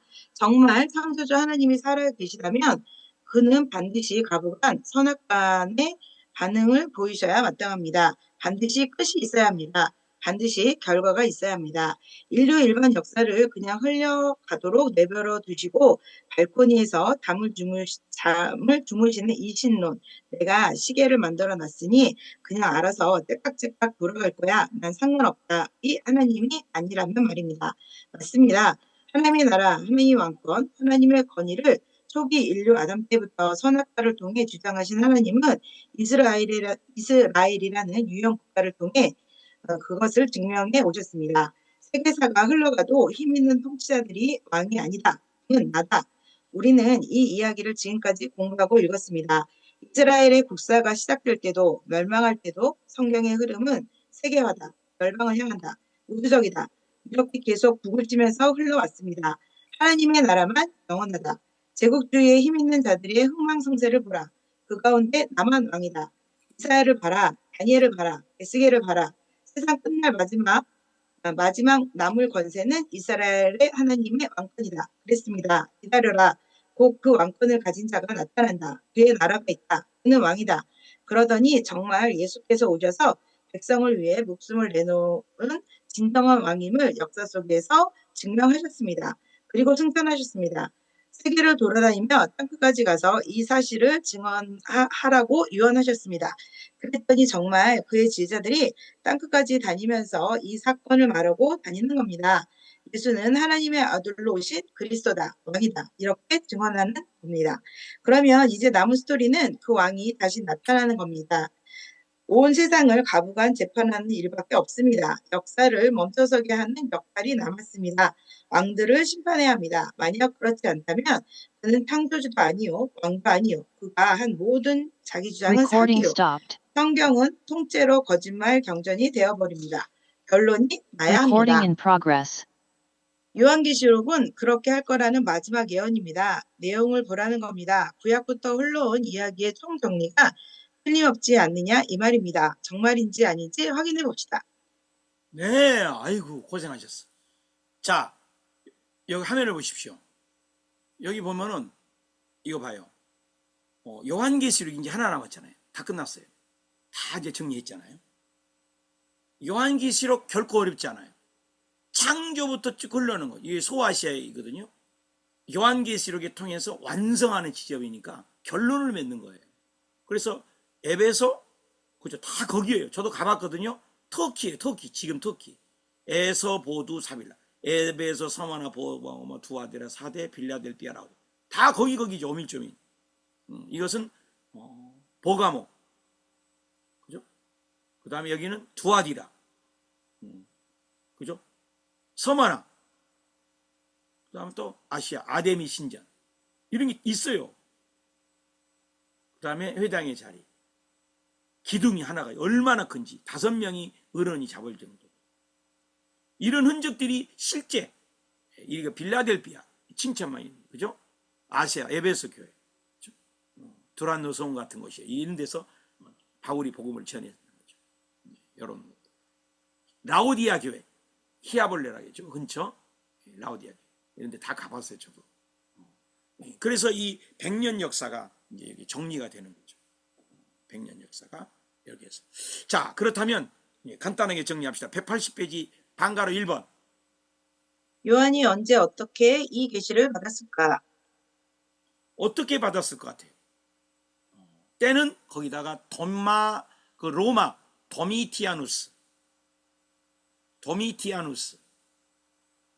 황제 때, 도미티아누스 황제 때 적으세요. AD 81년에서 96년 이때 받은 거예요. 아니면 AD 93년에서 96년. 누구요? 도미티아누스, 로마. 그러니까 로마 제국은 한마디로 세상이잖아요. 그런데 세상의 파워를 의미하는 세상 나라 대표가 로마잖아요. 근데 로마 도미티아누 황제는 네로 황제를 위해서 혹독한 박해를, 나쁜 왕이에요. 그 황제 때 우상 숭배를 명령했어요. 그것을 누가 거부해요? 기독교인들이 거부한 거죠. 거부하니까 뭐가 오요? 핍박이 될 수밖에 없죠. 이때 사도 요한은 기독교인들의 수장을 당하는 모습을, 저도 에베소 가봤는데 에베소에 목회하면서 그가 반모섬에 갔다고, 유배됐다고 그래요. 근데 에베소에 저도 가봤는데 그 사도 요한 무덤이 있더라고요. 무덤도 저는 가봤는데, 그래서 그때 이제 반모섬에 가서 환상을 받아서 기록됐다. 방가로 2번 읽어주실래요? 요한에게 이 계시를 주려고 계획하신 하나님께 감사하자. 그렇죠. 계시 계시 최종 완성점, 그죠? 바벨론 페르시아 제국 시절에도, 바벨론 페르시아 제국 중에도 다니엘하고 에스겔이가 한결같이 계시를 받았잖아요. 그죠? 요한도 박해 중에 묵시와 계시를 받았던 게 같죠. 하나님이 결정하신 거죠. 하나님이. 그래서 이제 그 요절은 찾아보면 되고, 요한계시록은 1.1획도 오류가 없는 성경의 결론이에요. 그 에스겔과 또 다니엘이가 그때 당시도 환란 중에 봤잖아요. 창조로 시작한 성경 전체를 마무리한 책이 요한계시록이라 이 말이죠. 그래서 최종 완성점이라는 것을 성경 찾아보면 되겠죠. 자, 방가로 3번. 요한계시록 내용 해석하기보다는 보이는 대로 보면 된다. 박스 안에 읽어주실래요? 네, 사실 어려울 게 없습니다. 창조부터 시작된 이야기를 모르니까 어려웠지, 우리처럼 구약 처음부터 공부해온 사람에게는 그다지 어렵지 않답니다. 우리가 알고 있는 수준에서부터 연결해보면 그냥 술술 다 풀린답니다. 한번 볼까요? 예. 그러니까 자꾸 그걸 해석을 어렵게 하려고 하거든요. 쉽게 보라는 거죠. 있는 그대로. 그때 당시도 뭐 해석을 했겠어요? 그렇게 보는 것이 1차적인 목표예요. 자, 양가로 1번. 전 세계로 교회가 확장되고 있을 무렵 드디어 예수께서 나타나셨다. 예, 요것이 7가지를 기념하고 읽으라는 거예요. 1장에서 3장까지는 전 세계로, 그걸 적으세요. AD 60년에서 100년 사이에. 여기 화면을 보면서 AD 60년에서 100년 사이니까 어디야? 여기죠. AD에서 60년에서 100년 사이니까 여기죠.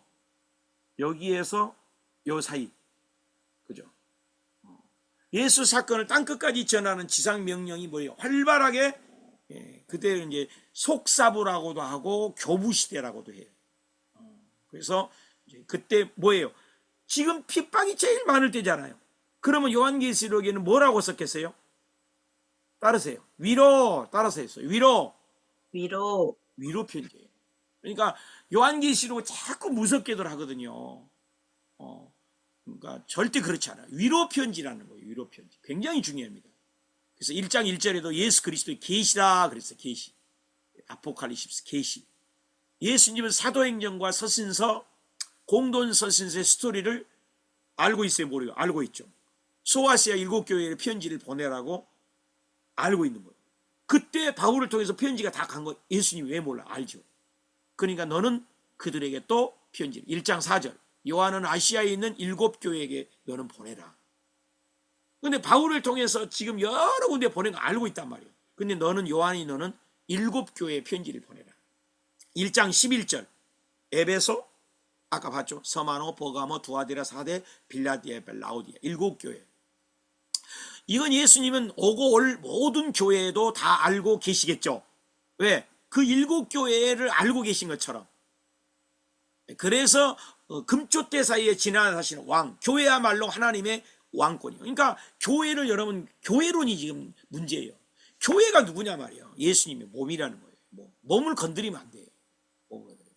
그래서 1장 12절 전도사님 읽어봐요. 1장 12절. 몸을 돌이켜 나에게 말한 음성을 알아보려고 돌이킬 때 7금초대를 보았는데 7 금초대가 교회예요. 예수님이 직접 다니고 있는 거예요 지금. 그러면 그때만 다닐까요? 에베소, 서머나, 보가모, 두아디라, 사대, 빌라델피아만 다닐까요? 아니죠. 예수님은 교회를 살펴보시고 앞으로도 있을 계속해서 다닌다. 그런 거예요. 자, 1장 19절 한번 더 읽어주실래요? 그러므로 내가 본 것과 지금 있는 일과 장차 될 일을 기록하라. 거기 적으세요. 본 것, 과거죠. 지금 있는 일, 현재죠. 장차 될 일, 미래죠. 그러니까 예수님은 뭐예요? 과거, 현재, 미래를 다 알고 있다는 건 뭐예요? 다 알고 있는 거죠. 지금 올 호수교회도 알고 있는 거예요. 그죠? 그거죠. 굉장히 중요한 단서죠. 그 다음에 2장과 3장까지는 7교회를 속속히 알고 있는 내용이에요. 2장과 3장. 그래서 세상 끝날까지 결론은 뭐예요? 함께 하겠다는 거예요. 함께 하겠다. 약속하신 예수님. 그죠? 함께 하겠다. 7교회. 에베소 보가면 그 얘기죠. 그 다음에 3장 21절 볼까요? 읽어주실래요? 3장 21절. 이기는 그에게는 내가 내 보좌에 함께 앉게 하여 주기를 내가 이기고 아버지 보좌와 함께 앉는 것과 같이 하리라. 그 보좌가 나오죠. 내 보좌. 아버지 보좌. 근데 예수 잘 믿으면 마귀에게 지면 안 돼요. 미움, 시기, 질투에게 지면 안 돼요. 이기는 자에게 함께 앉겠다는 거예요. 굉장히 중요한 단서죠. 자, 양가로 2번 읽어주실래요? 그렇다. 그는 하나님의 보좌 우편에 앉으신 어린 양 그리스도다. 그렇죠. 예수 그는 누구인가? 계시록의 대답은 뭐예요? 예수 그리스도는 땅에 계실 때 마지막 화요일 당시 그 신학자들하고 그 시편 110편 1절 아시죠? K여포 신 거죠. 하나님 보좌에 앉으신 예수. 그죠? 그래서 거기다 적으세요. 4장 2절 성령에 감동되어 보좌 나오잖아요. 4장 2절 잘 봐봐요. 보좌가 2번 나오잖아요. 그 보좌 위에 앉은 누구요? 예수님. 그래서 하나님 보좌에 앉으신 분이 구약의 시편 110편이나 그죠? 요한계시록 4장 5장 4장 3절 4장 2절 보좌가 나오잖아요. 그래서 보좌에 앉아있다. 보좌의 우편에 앉으신 위치, 영광, 승귀, 그죠? 위치, 영광, 승귀. 예수 그리스도는 누구라고요? 보좌에 앉은 분이요. 누구래요? 보좌에 앉은 분이 하나님이죠. 거기다 적으세요. 정체성. 적어놨죠? 가로 여기는 정체성. 그래서 4장 5절 6절 통치 자소 보좌의 모습이 나오죠. 눈이 가득하고 구석구석 답은 4장 5절 6절 봐세요. 8절에서 10절 봐봐요. 보좌 앞에 찬양들이 모습 나오죠. 계속 보좌가 나와요. 4장 11절 봐요. 그 보좌에 앉은 예수가 누구예요? 4장 11절 전도사님 읽어봐요. 우리 주 하나님이여 영광과 존귀와 권능을 받으시는 것이 합당하오니 주께서 만물을 지으신지라 만물이 주의 뜻대로 있었고 또 지으심을 받았나이다 하더라. 아멘. 4장 11절 첫 반주에 뭐예요? 그는 창조주라. 그가 누구예요? 예수님이잖아요. 그러니까 예수님이 결국 뭐예요? 창조주잖아요. 예수님이 결국 하나님이에요. 굉장히 중요한 단서죠. 자, 5장 1절에서 15절까지는 1장에서 5절까지는 유다 지파 사자 다윗의 뿌리라는 얘기예요. 그 다음에 5장 12절 그는 죽임을 당했다. 어린 양이죠. 구약의 어린 양이 죽으면 죄를 위해 죽은 거잖아요. 예수님도 우리 죄를 위하여 죽었다. 5장 12절 이게 나온 거죠. 자, 양가로 3번 181페이지 다 끝나갑니다. 네. 조금만. 그 어린 양은 심판주이다. 인자다. 찌른 자도 보리라. 하나님의 영광이다. 거기다 적었어요. 인나팔 대접 순서예요. 인나팔 대접. 그걸 통해서 하나님이 심판주래요. 심판. 우리 심판 아니에요. 믿지 않는 자죠. 그래서 하나님 보좌에 앉으신 예수는 뭐 한다고? 심판주로. 첫 번째 사역은 뭐예요? 죽으러 오셨어. 아까 죽었다 했잖아. 5장 12절. 이제는 예수님 뭐예요? 심판이다. 그래서 이제는 심판이다. 그거 읽어주실래요? 하나님 보좌 우편에 이제는 심판. 하나님 보좌 우편에 앉으신 예수. 그는 무슨 일을 하시는가? 이제는 심판주다. 줄 그으세요. 이제는 심판이다. 그러니까 초림 때는 낮아지게 오셨어. 초림 때는 죽기에 오셨어. 초림 때는 죄를 갚아주고 있어. 이제는 I am이 내가 그다. 심판주다. 6장 1절 일곱 인을 떼잖아요. 일곱 인. 6장 14절에서 17절 적었죠. 인을 떼면서 심판을 믿음을 지키는 자들에게 힘내라 힘내라 눈물을 씻어준다는 줄 그어주세요. 6장 14절 눈물을 씻어주세요. 눈물을 씻어주시. 4번 읽어주시겠어요? 그 그리스도께서 세상과 싸운다. 8장에서 14장까지. 그래서 8장에서 14장 또 인봉을 떼니 그랬어요. 또 인봉을 떼니. 근데 교회의 주인이 누구다고? 예수님이다. 로마 제국이 주인이 아니라는 거죠. 그때는 교회가 로마 제국으로부터 뭘 받고 있어요? 핍박받고 있잖아요. 그런데 그리스도의 재림이 임박할 때 나팔소리와 함께 등장한 어린 양이 성도들을 위해서 뭐 한다고? 싸워주신다. 우리가 싸운 게 아닙니다. 주님이 싸워준 거예요. 그래서 10장 1절에서 7절 나팔을 얘기해요. 아까 인이었잖아. 인 나팔. 아까는 인이로 했다. 인이랬어요. 지금 나팔이야. 나팔. 인 다음에 7개에서 또 떼죠. 6번에서 7번째 띄는 거예요. 11장 15절 7째 인 나팔 나오잖아요. 나팔. 그 다음에 12장에서 14장까지 교회는 전투하는 교회. 도미티아누스 당시의 세상과 교회의 모습을 보여주잖아요. 예수님은 어린 양, 왕이에요. 세상 나라가 뭐야? 바벨 문화잖아요. 로마 제국, 왕권과 마귀, 사탄, 용, 귀신 이런 것들하고 다 박살내는 거죠. 예수님이 싸워주는 거예요. 멋있잖아요. 자, 양가로 5번. 그러나 로마 제국 무너지고야 만다. 형제들 멸망한다. 메시아는 승리한다. 왕은 나다. 줄것에서 왕은 나다. 왕은 나다. 메시아의 승리라고 적었어요. 메시아의 승리. 예수님의 승리. 내가 왕이라는 거예요. 내가 왕이다. 그래서 적으세요. 15장 2절에서 3절. 믿는 자에게 불이 섞인 유리바다. 믿는 자는 불이 섞인 유리바다. 건너편에 올라가. 출애굽기 당시에 애굽에 내려진 열재앙 알죠? 피, 개구리, 파리, 악딜, 족동, 우방, 메뚜기. 그죠? 흑암. 이 성도들에게 이미 불 섞인 유리바다 건너편에서 모세의 노래로 찬양하는 거잖아요. 16장 7대접 나와요. 16장 7대접. 17장은 음녀와 심판. 음녀와 심판. 이게 세상 나라 영원할 것 같은 거죠. 왜? 그때 당시 제국이 얼마나 커요. 근데 영원하지 않다는 거죠. 철옹성 같은 그 바벨론, 로마, 제국 영원할 것 같지만 아니라 그걸 얘기하는 거예요. 바벨, 로마. 그래서 계시록 18장 큰 성 바벨론이 무너졌다. 이때 큰 성 바벨론을 로마로 보는 거예요. 18장. 그래서 메시아의 승리하는 걸 보라. 이 싸움은 예수님이 왕권으로 세상과 싸워 다 박살낸다는 거예요.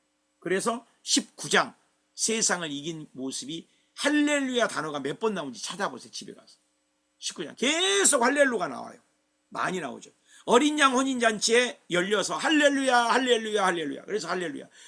백보자에 앉아 계신 심판하신 재판장이신 심판주가 되신 그리고 20장에 천년 왕국이 최후의 심판 이루어진 거죠.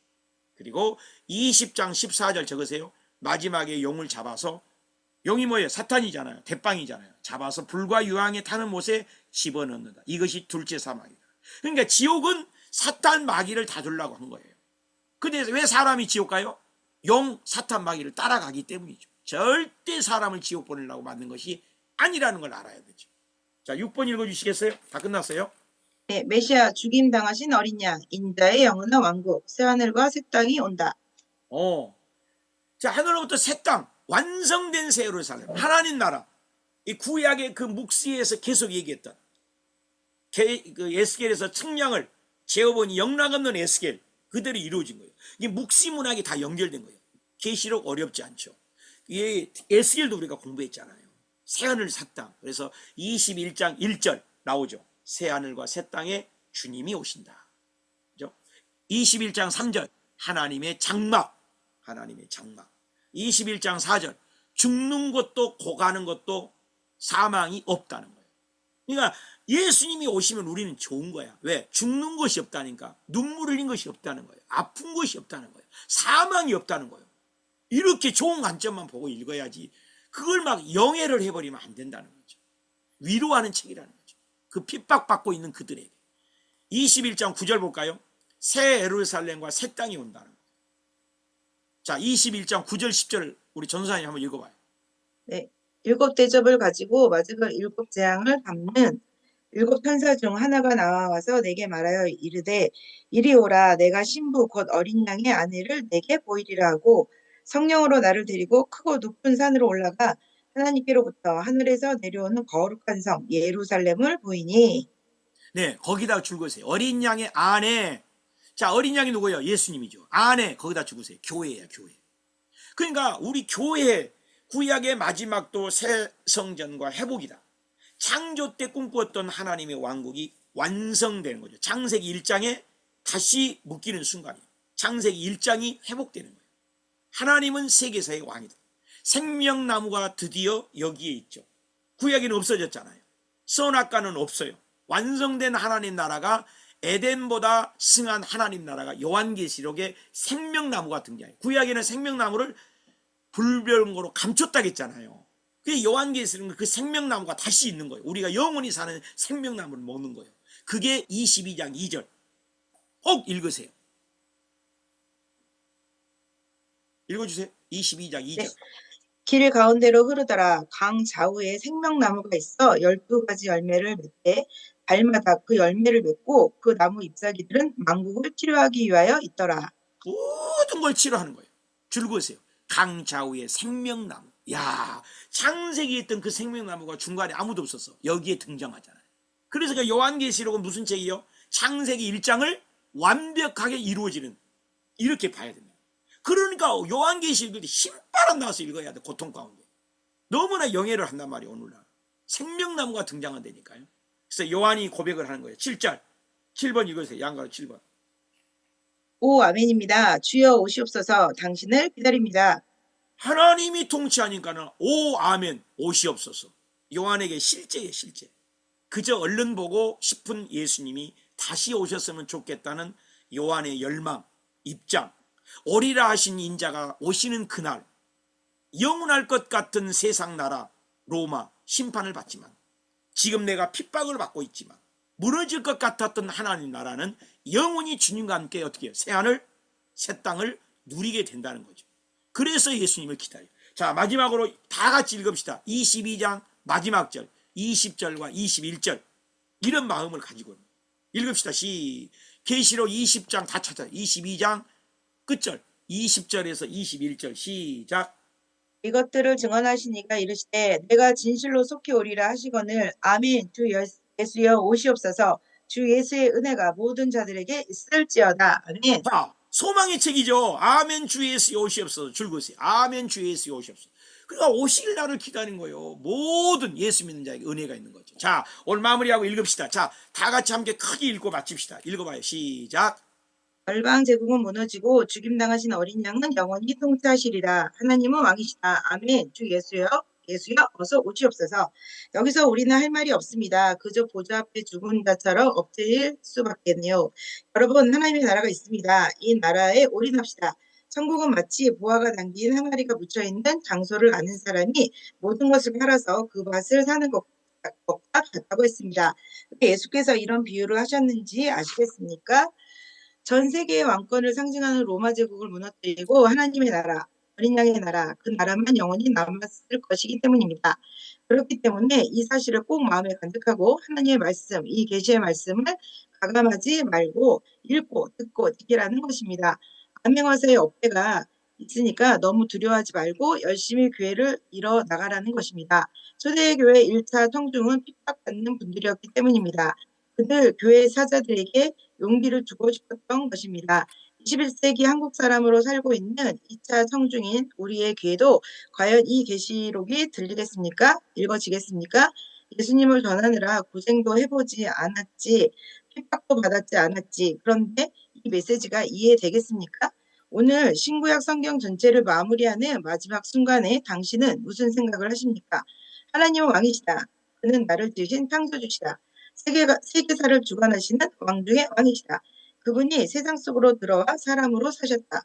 오신 이유는 사랑한다는 것을 고백하기 위해서였다. 그것을 증명하기 위해 죽으셨다. 죽음에 갇히지 않고 부활함으로써 그가 하나님이여 창조주이심을 또한 증명해내셨다. 그의 나라는 완성될 것이다. 이 진술이 사실이라고 믿어지십니까? 그렇다면 이것을 땅끝까지 전해야 합니다. 전하면서 고난을 받아야 합니다. 고생해야 합니다. 하나님 나라를 이루기 위해 흘린 눈물이 있어야 보좌에 앉으신 어린 양이 당신의 눈물을 닦아주실 것입니다. 21세기의 편안한 한국상 속에서도 기독교의 기독교의 가장 큰 가장 고난은 큰 고난은 이 나라를 위해 흘리는 고난의 고난의 눈물이 눈물이 없다는 없다는 것입니다. 것입니다. 고마워요. 사도 요한이 열방으로 복음을 전할 때 예수님의 제자들, 동생들도 동일하게 뭐 했다고? 복음을 전했다. 하나님의 꿈, 예수님의 꿈 이루어드리기 위해서. 또한 계시록은 어렵고 안개에 놓여있는 성경 목록이 아니라는 거예요. 당시 고통받고 있는 교회와 성도들에게 쓴 무슨 편지다고? 위로의 편지다.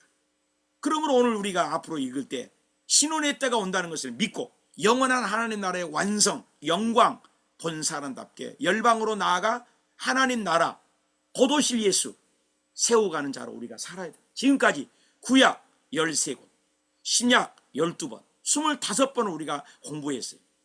열심히 달려왔습니다. 이제 우리 자신이 예수님의 제자, 예수님의 제자, 사도 되어서 우리도 사도행전 28장으로 끝나지 말고 29장을 열방으로 써내려가는 예수님의 재림을, 세컨 커밍인 지저스, 다시 재림할 예수님, 심판대 앞에 당당하게 멸류관 받도록 서주기 위해서 저와 여러분은 이제 분연히 마지막 주자로 예수님의 재림을 기다리고 고난과 핍박이 있어도 뛰어가고 달려가는 저와 여러분이 되어야 될 줄 믿습니다.